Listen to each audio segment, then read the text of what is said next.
Sorry about the hiatus. Just getting my sandwich all lined up here, my little yarn sandwich. And we'll finish seaming this sucker. Again, I'm hoping everything's gonna share properly, and if it doesn't, we're all freaking hooped, folks. I'll just have to do it twice. But I'm seaming. I am going and passing back and through these 4 layers of yarn, to finish off this toque and get that twisted front headband. So I'm going to continue to do that. Again, just trying to catch the 2 bars on each of the 4 layers. Once again, when you get to the other end, there's obviously the other end piece you want to try and make sure you're catching so that it's not falling through. Okay. So I really want to make sure on this last pass I'm going through under the knot. Okay. And you can be nice and firm on this. There is no shame in that. Okay. All right. Now on this last pass around, there's that outside edge. And instead of going on the top layers, I find just the V behind, and I kind of want to catch these ones and do a wrap around. Okay, so I hope that makes sense. So I'm going just underneath, and that's where I'm pulling. Okay, now just for extra security, because I like things secure, how many times did you weave through the sandwich? Generally it's 5 to 6. Sometimes I get an extra one in there and I'm never quite sure how. Like I said, you want to try and do it with as few passes as you can. If you need more at the start, feel free to take more. You want this sucker secure. But with super bulky yarn, every pass is going to add more noticeable bulk. So if you can reduce them as you go on, you're just going to improve the comfort of this thick piece that's going to be on the person's forehead. So that's just a really important part of this headband design that you have to be mindful of, is that this seam gets pressed on a person's forehead. So you want to try to do whatever you can to make it not as bulbous as possible. Bulbous. Is bulbous a word? My kids have been playing Pokemon a lot. It makes me think of Bulbasaur. Okay, so what I've done is I've taken the other tail now, and I'm just doing a quick little run around the end with it. Like literally just to keep it extra secure. Nothing particular about it. I just kind of did a pass around the end here for extra security. And I like to leave it so that my knot comes through the side just under the seam. So my ends are under where the flat piece that'll be on the forehead is. So when I do my knot, it's not going to be pressed on the person's forehead. It's going to be kind of on the side where the person's not going to feel it. So when I'm weaving, I never want to pull my threads back up through the center of these threads because the person's going to feel it when they wear it. I want to make sure that my threads are out the side of the project, and however you weave them, maybe you found a different way that makes more sense to you to get everything comfortable. Just make sure that your tails come out the same side and that they come out on the side, not out the top, because the person will feel it. So once you've done the seam, you've done the hard part, I just do honestly a basic double knot here, nice and tight. Okay. And because it's a knot, you can just trim it. No fancy weaving in ends here. Yay for a project that doesn't have weaving in ends. Well, I guess kind of technically with the seam, we won't call it quite a win. Okay, big reveal. This is always the fun part, guys, where you get to see how everything looks. Yay! Finished product. So, as you can see, the seam's nice. Like I said, you want to be really, really cautious when you're doing the sandwich, because what happens if you don't catch the knots when you're doing your sandwich seam is that they can kind of pop out here, and that's what you want to try and avoid. I made it so simple and fun. Yay, I'm so glad. And like I said, once you've mastered the seam, you don't have to use this fisherman's rib. It's what I choose to do. But this twisted seam is used for so many different stitches. Do you guys want to see me do it one more time, the cast off and seam?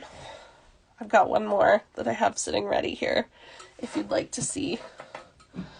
And this is a pretty yarn too, and I have to apologize to Nikki. This one is an Okanagan. I actually had another hand dyed that I used for this one that just, I had sitting here, so I had it ready to go.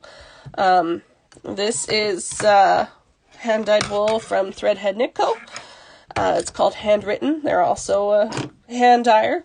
But I had this one sitting ready, so I thought it was a good one to use. It's nice with the pale colored yarn to try and do the seam. So, how many rows did you make this? If you caught my last video, I don't so much count rows as I look at how long it is, roughly 16 inches. As I say, I kind of use the crook of my elbow and go to my fingertips. So if you don't have measuring tape, that's how I go by. And I always test on my head first. So if you rewatch my other video, I kind of do a goofy little bit where I show you kind of how I hold it to my head and check that the length is going to be right. I'm going to zip through this a little faster because we've already gone through it, but I'll finish off this headband. And if anybody has any questions while I'm working, I'll try to pay attention to them.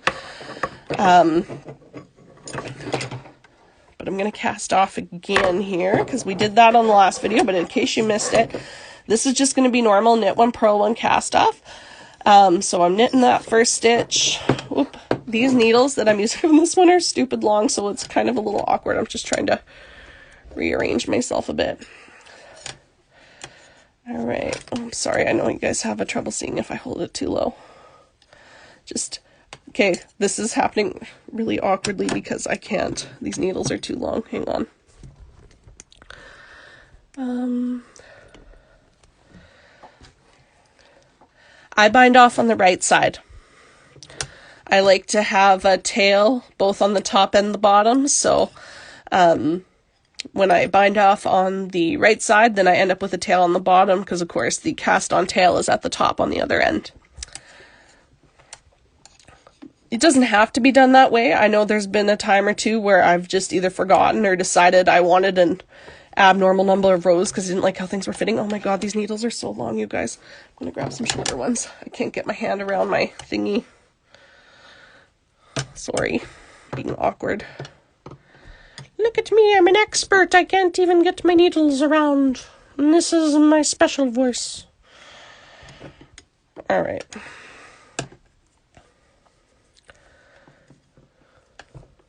Okay, so I knit that, purl that, and then I'm going to cast off by taking the behind stitch, digging into it, and pulling it over the forward stitch and off the needle.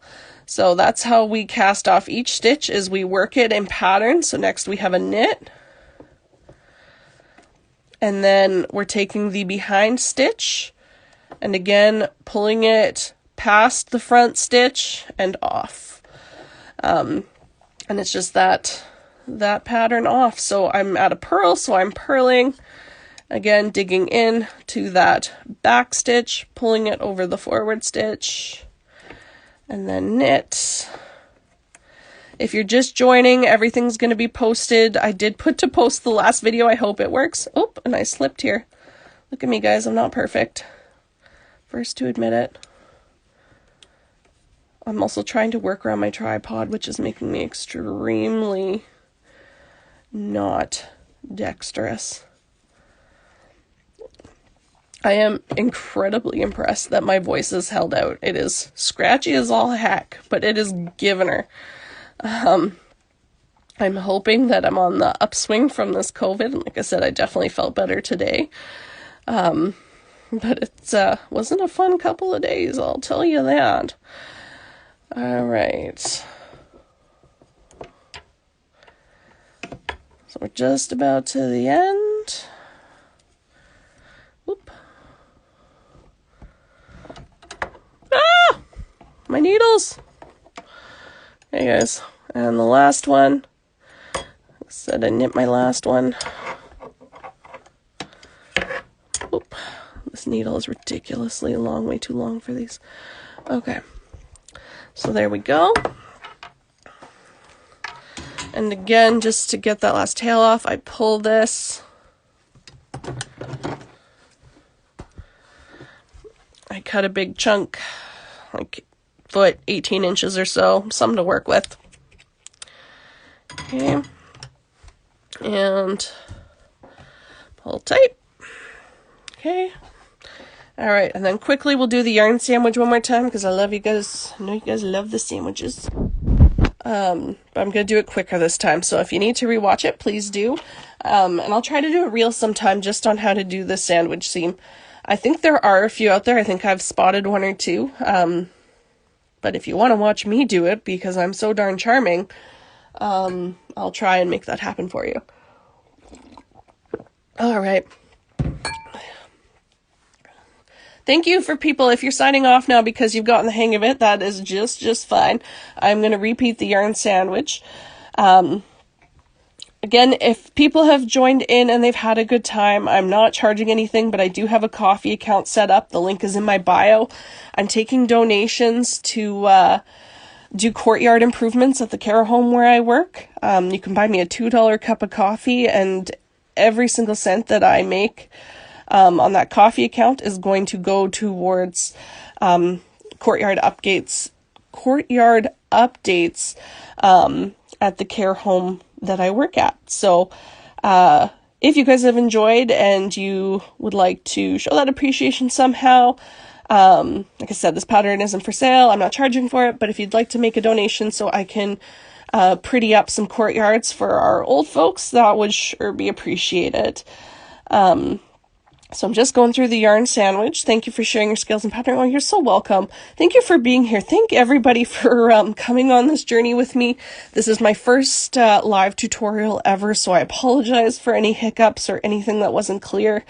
If you have any feedback for me, please feel free to DM me and ask me questions. If you're watching this later on after I've posted it and the live's over and you're like, what the heck are you doing? Please send me a DM. I'm happy to answer any questions at all. I'm here for the love of knitting, you guys. If you love knitting, I'm happy to do whatever to help you learn and guide you on the process. If you have questions about marketing, anything yarn. And again, Nikki from Okanagan Dye Works was collaborating with me. So if you, and see, this happens sometimes, guys. Here's a troubleshooter. I actually ripped that, which happens sometimes with hand dyed because I got a little bit too firm with it. I'm going to see if I have enough to do a wrap, and if not, I'll just have to tie it off. It happens. I've still got lots on my other tail, so I'll just do an extra couple wraps with it, because this is enough to tie. Yeah, it's a little small, but I'm just going to go around with this one more time, and we'll tie it up. It happens. It was a great first live. Hope you keep doing them. I'll try to. If you guys have ideas on other things you'd like to see me do, just put it out there. Definitely it's tricky to find out how much time to spend on one thing, because I know everybody learns at different rates, and we don't want to spend too much time on one thing when people can go back, and I hope I'm not spending too long anywhere in one place, but I've had a really fun time, you guys. It's nice to feel like I can do something when I've been trapped in the house with my kids for the last 4 days. Nice to feel human and like I have adults, and that I have something cool I can do and contribute to other folks. So glad I'm feeling better. Thank you. Signing off. Thanks for being here. All right, if you are still here and you have any questions, this guy's done, so feel free to drop them. I'm happy to take them. If I don't get any specific questions, I'll probably sign off myself here right after I show you this guy. So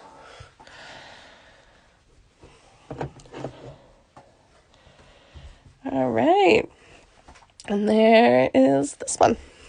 Whoop. Yay, so pretty. Thank you guys. Thank you everyone. This has been super fun. The the time went by really quickly. So I hope everybody learned and that they've had a great time, and that this headband brings you lots of great sales and fun times and happiness. Like I said, DM me if you have any questions. Please DM me. And tag me in your posts if you make these. I want to see them, guys. So, please tag me. I'd be so excited to see that you guys had success with my videos. This yarn color is called Handwritten. It's, from Threadhead Knit Co. This one isn't from Okanagan. But again, if you loved the yarn I was using earlier, the Reykjavik, this is from Nikki at Okanagan Dye Works, and she collaborated with me on this pattern, and she's giving everybody 15% off if you make any purchases from her website at all. And it's nearly impossible to get discounts on hand-dyed yarn. So if you go shopping at Okanagan Dye Works and use the code SMALLBRANCH, one word, you're going to get 15% off anything in her website. I called it the Knox headband, yes. All right. Thank you guys so much. Okay, I'm going to sign off. Thank you. Have a great